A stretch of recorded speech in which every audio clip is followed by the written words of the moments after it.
How to never get angry or bothered by anyone. What if no one could steal your peace, not because they stopped trying, but because you stopped giving them the key? What if your greatest power wasn't in controlling others, but in mastering your own response to chaos? And what if the most unshakable strength wasn't loud or forceful, but quiet, firm, and calm in the eye of the storm? Welcome to Stoic Zen, where peace is not a fantasy, it's a practice. Where calm is not something you chase, but something you train for. And where control is never about others, it's always about the self. In this journey, we don't pretend the world is kind. We don't deny that people hurt, provoke, disappoint.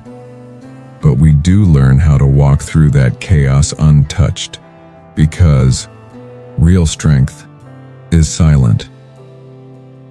Today we dive into 10 timeless truths that will rewire how you respond to life.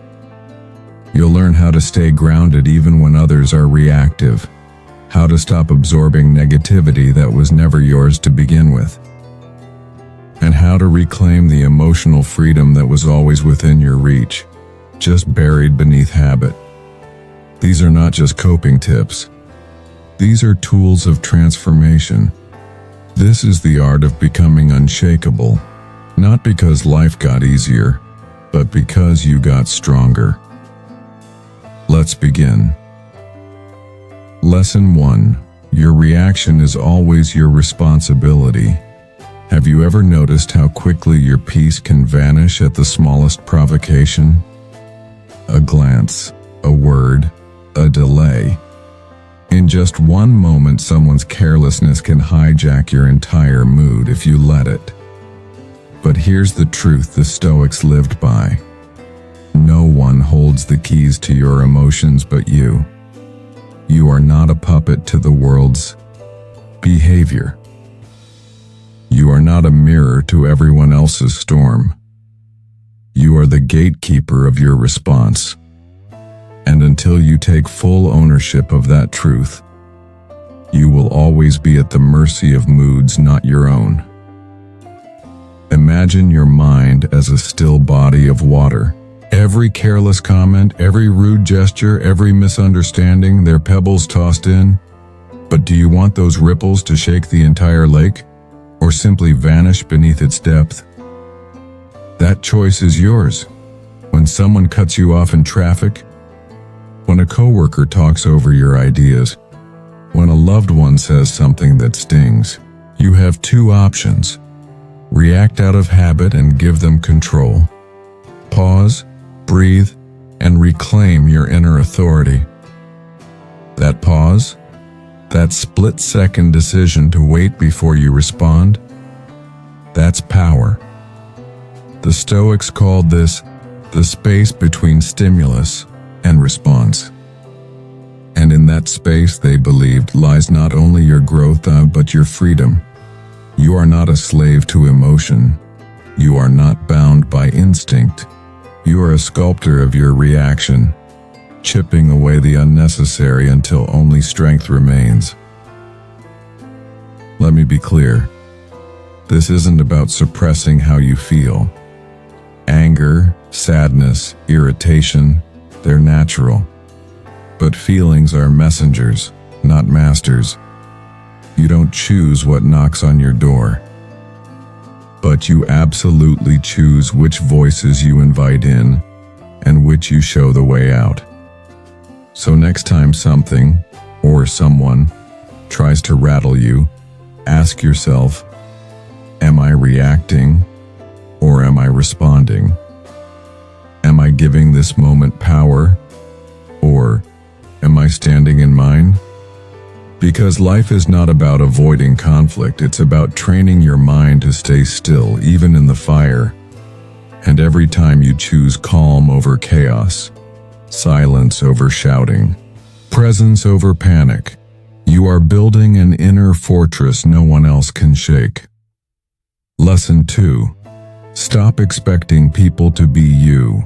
Disappointment often doesn't come from what others did. It comes from the invisible contract you wrote in your mind that they never signed. You held the door, so you expected thanks. You listened with care, so you expected the same. You stayed up to help them through chaos and thought they'd be there when your storm hit. But they weren't. And your heart sank, not just because they failed you, but because you expected them to act like you would. Here's the hard truth. Not everyone shares your heart. Not everyone shares your code. And expecting them to behave by your rules is like yelling at the wind for blowing in a direction you didn't choose. The Stoics warned us against this very illusion. To suffer not, because the world is cruel, but because we thought it should be kinder. Every person walks through life shaped by different wounds, beliefs, and blind spots. Their decisions are carved from stories you'll never fully know, and their behavior, however irrational or hurtful, is more a reflection of them than of you. So when someone interrupts you, dismisses you, betrays your efforts, you can either take it personally and spiral, or step back and see it clearly. This is who they are, not who I am. Imagine how much energy you'd save if you stopped trying to rewrite other people. Imagine how peaceful you'd feel if you released the need for others to meet standards they never agreed to. That doesn't mean you stop caring. It means you start choosing wisely who and what you give your energy to. Let me offer this reframe. When someone lets you down, don't say, "I can't believe they did this." Say, "They're showing me their truth. I just wasn't ready to see it." Expectations, when unchecked, become prisons. They chain your peace to someone else's behavior, and every time they fall short, you fall with them. But when you let go of those mental contracts, you rise. You create a space where people can be exactly who they are, without taking your peace with them. Seneca once wrote, "True happiness is to enjoy the present without anxious dependence upon the future. That includes not depending on others to behave like the future version you imagine for them." Here's how to live that freedom now. Acknowledge when you've created silent expectations.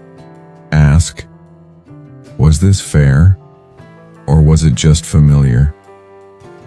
Release them gently and return to what you can control. Your response, your boundaries, your peace. Because the truth is, people don't owe you their growth, but you owe yourself your sanity. Let them be who they are. And you remain who you've trained yourself to be. Steady, sovereign, and free. Lesson 3. Let go of the need to always be right. Think back to the last argument you had. Not just the words spoken, but the energy behind them. Did you feel calm? Curious? Or did you feel your body tighten, your voice sharpen, your ego quietly shout, "I need to win this"? We've all been there. Fighting not for truth, but for validation. Not to understand, but to dominate. But here's the question Stoicism forces us to ask. Would you rather be right, or would you rather be free? The need to always be right is a silent prison.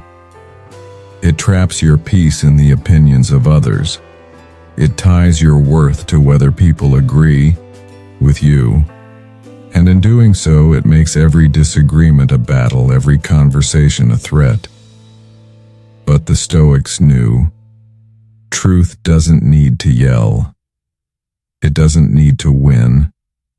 It simply is, unshaken, patient, and unaffected by whether someone else sees it yet. Marcus Aurelius wrote, If someone is able to show me that what I think or do is not right, I will happily change. For I seek the truth by which no one was ever truly harmed. That's the power of detachment. To seek truth, not victory. To listen, not just speak. To let go of being right, and instead pursue being wise. Because when your identity is wrapped up in always having the last word, you become fragile, easily provoked, easily offended.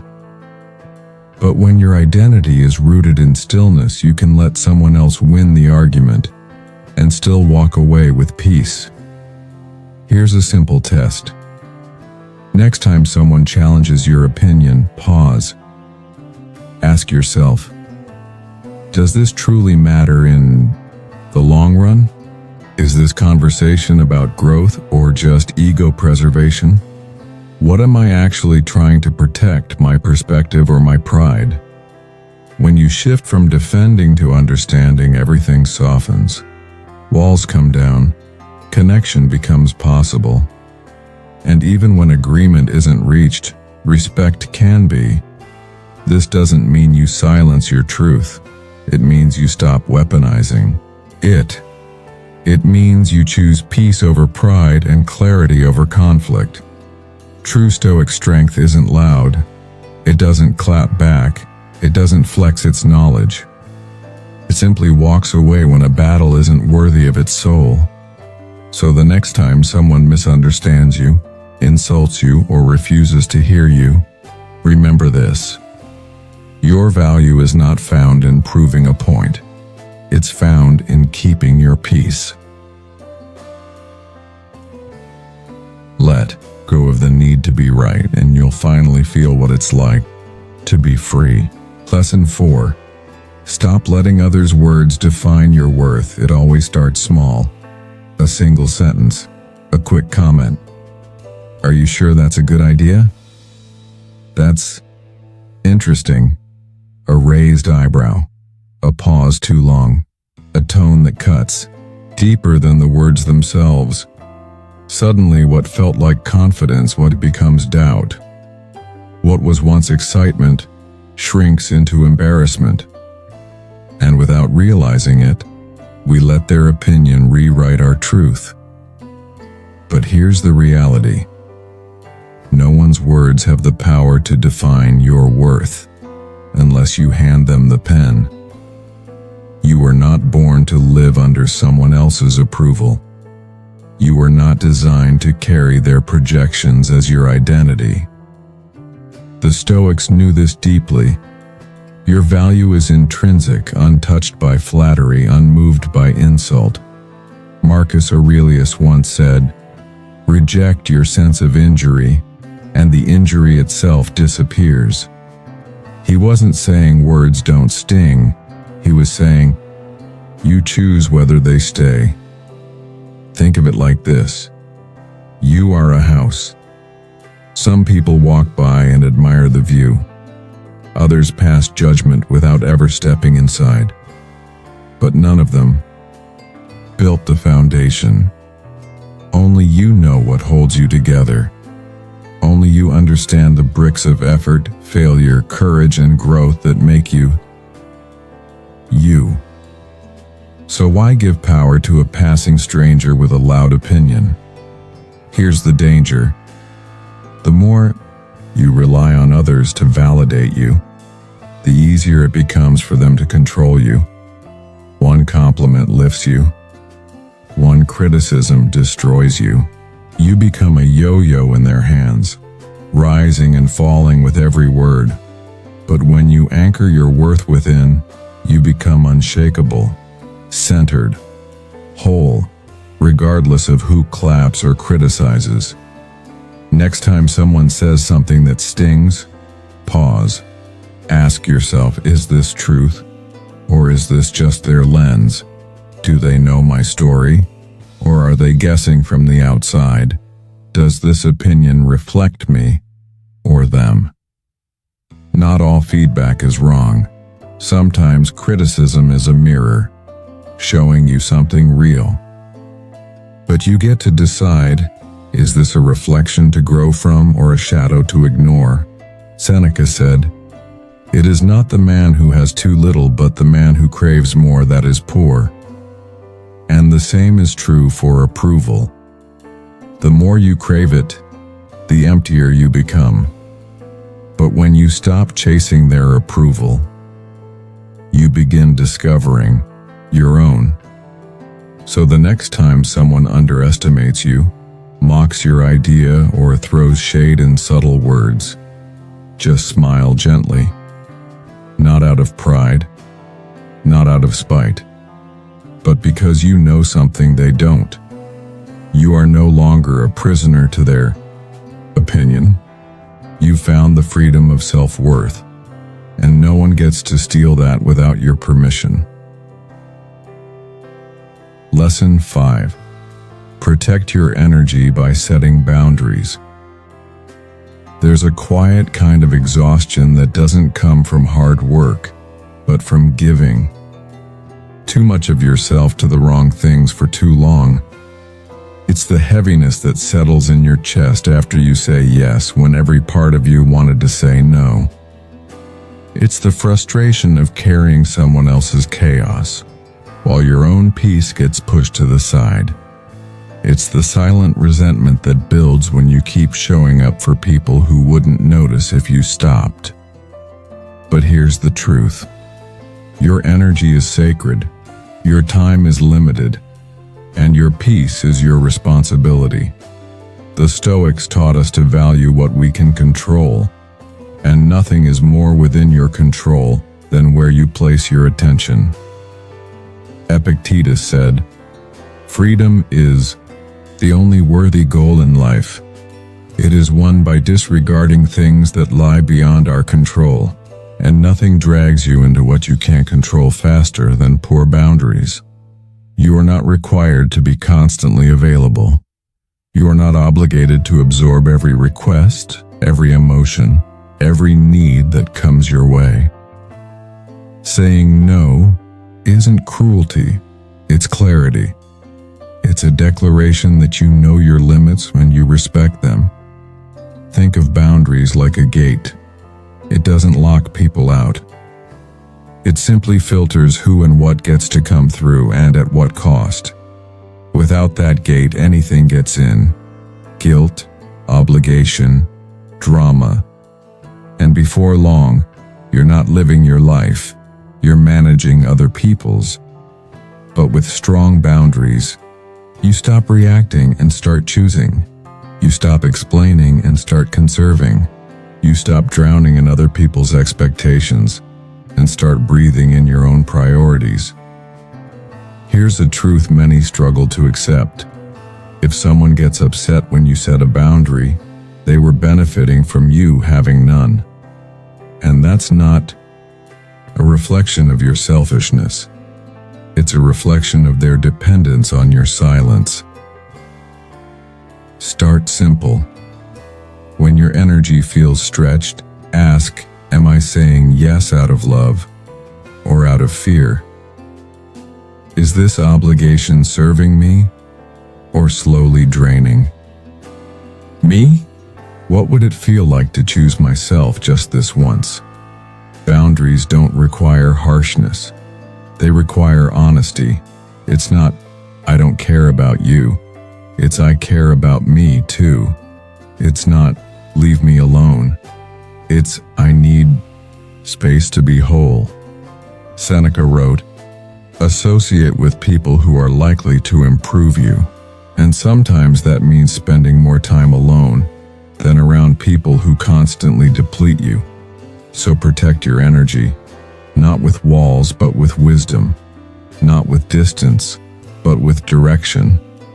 Because when you learn to say no with grace, you make space for a deeper yes to your peace, your path, and your purpose. Lesson 6. Detach from the opinions of others. Why do we hand our peace to people who don't even know our story? Why do we let a glance, a word, a raised eyebrow shape how we see ourselves? It happens subtly. You walk into a room feeling confident until someone questions your choice. You speak your truth until someone laughs. You follow your own path until someone disapproves. And just like that, your center begins to shake. But here's the ancient truth. What others think of you is none of your business. The Stoics didn't say this as a slogan. They lived it. They trained their minds to value what is within and to release everything that lives outside their control. Epictetus said, "If you want to improve, be content to be thought foolish and stupid." That's not apathy. That's liberation. Because when your self-worth is no longer held hostage by other people's opinions, you become untouchable. Here's what we often forget.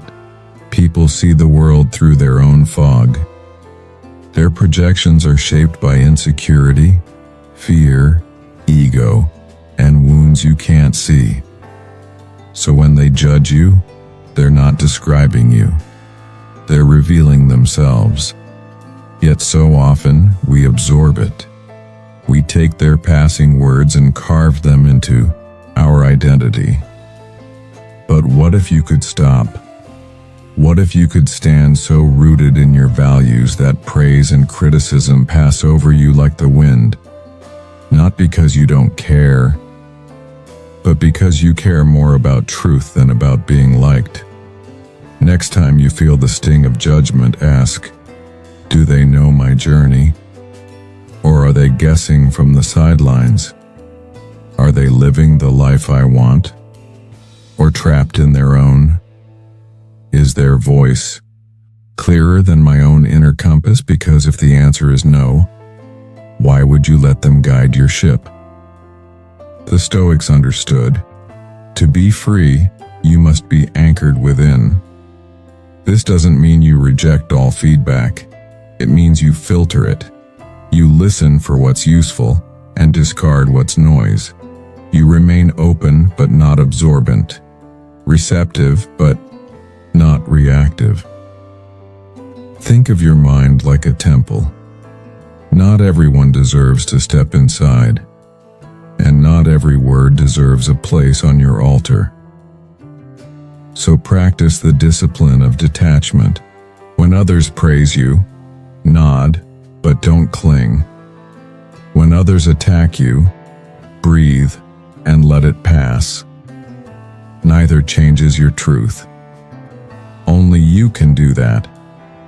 Because once you stop needing them to understand you, validate you, approve of you, you finally reclaim what was yours all along, the freedom to define yourself. Lesson 7. Respond with silence, not anger. Anger wants an audience. It feeds on attention. It pulls you into battles that were never yours, just to prove a point that never needed proving. You felt it, that heat rising in your chest, the urge to defend, to correct, to clap back.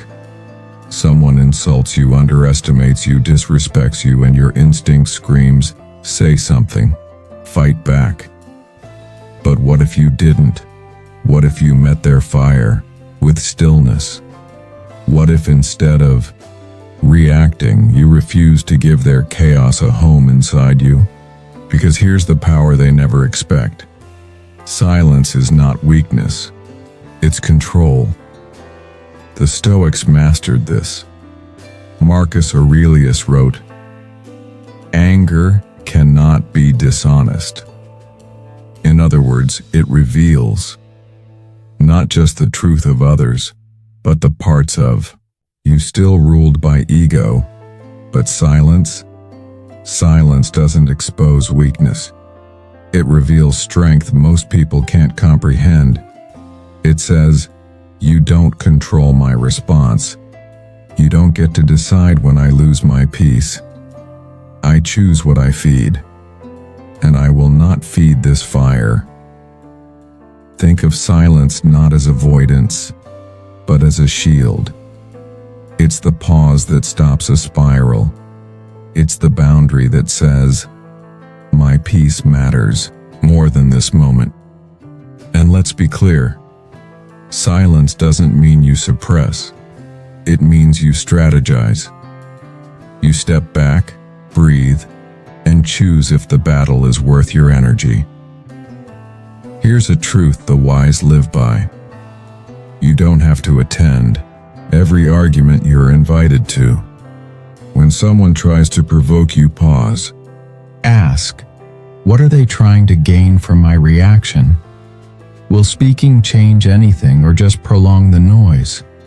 What would silence protect in me right now? Let them talk. Let them rant.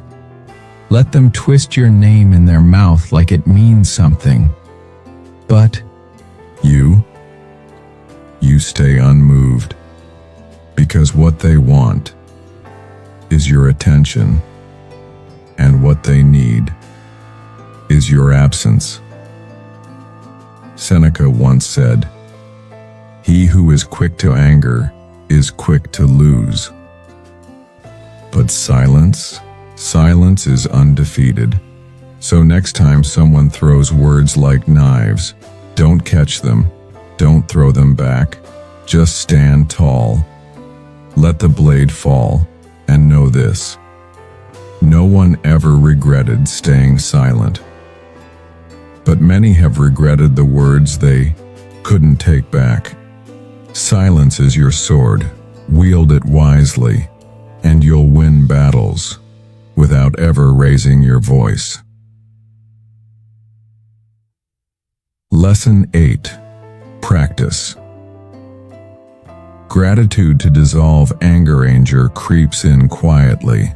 It begins with inconvenience, a delayed plan, a careless word, a day that didn't go your way, and before you know it, irritation takes the wheel. Your chest tightens, your thoughts race, and your peace evaporates. But here's the overlooked truth. You cannot feel angry and grateful at the same time. They cannot coexist in the same breath. Gratitude isn't just a nice idea. It's a radical shift in perspective. A return to the present moment, not as you wish it were, but as it is and still worthy of thanks. The Stoics knew this intimately. Cicero called gratitude not only the greatest of virtues but the parent of all others. Because gratitude grounds you. It roots you in enoughness. It reminds you that while the world may be chaotic, your inner world doesn't have to be. Think about it. You're stuck in traffic. You're late. Frustration builds. But pause and shift. You have a car. You're safe. You're on your way to something that matters. Suddenly, you're not angry. You're thankful. Gratitude doesn't deny what's wrong. It simply highlights what's still right.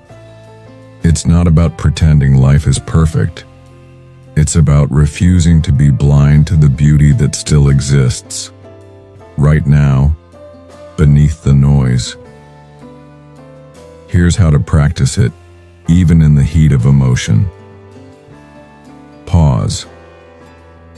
When frustration rises, stop, breathe. Name 3 things, right now in this moment, that are working, helping, or comforting you. Reframe. Instead of why me, ask, what can I still appreciate? Even pain carries gifts if you're willing to see them. Gratitude isn't weakness. It's discipline. It's choosing to see the full picture, not just the flaw. It's training your eyes to find light even on the darkest days. Because here's the truth. Anger shrinks your view. Gratitude expands it. And when your perspective grows, so does your peace. Marcus Aurelius, even as emperor, reminded himself, when you arise in the morning, Think of what a precious privilege it is to be alive, to breathe, to think, to enjoy, to love. If he could find gratitude in war and weighty responsibility, you can find it in your daily inconveniences. So the next time you feel anger curling in your chest, stop. Not to suppress it, but to transform it. Ask, what's still good here? What am I overlooking in my rush to be upset? What can I quietly thank life for, even now? Because when you practice gratitude, not as a feeling, but as a habit, anger has nowhere left to live. And peace finally returns. Lesson 9. Reframe criticism as a tool for growth. Criticism stings, even when it's well-meaning, even when it's true, especially when it touches something we've tried to hide, even from ourselves. Someone questions your work, challenges your idea, points out a flaw, and instantly, you tighten up, you defend, you explain, you prepare to protect your ego. But here's the shift the Stoics made that we must learn to master. Criticism is not an attack, it's a mirror. And while some mirrors distort, some reflect what we need to see, even if it hurts. Epictetus said, "If anyone speaks ill of you, do not make excuses. Instead say, 'He does not know the rest of my faults, else he would not have mentioned only these.'" That's not sarcasm. That's perspective, that's power. Because when you stop resisting every critique, you start growing from it. Think of feedback like rain. It can erode you if you're fragile, but if you're rooted, it nourishes. Here's a truth most ignore. You don't have to agree with every criticism to benefit from it. You just have to listen with curiosity, not fear. When someone offers feedback, ask, is there a kernel of truth here, even if their delivery is flawed?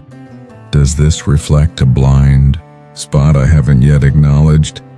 Can this be fuel for refinement, not a reason for retreat? The Stoics didn't aim to be perfect. They aimed to be aware, to see themselves clearly, even if that meant discomfort. Because discomfort is not the enemy. Stagnation is. And sometimes the comment that bruises your ego the most is the very thing that cracks open a better version of you. This doesn't mean all criticism is valid.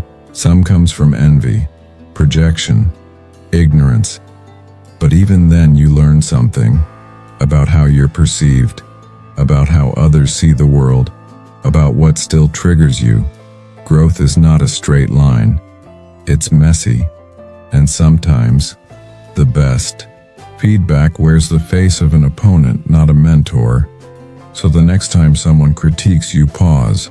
Ask, am I reacting or reflecting?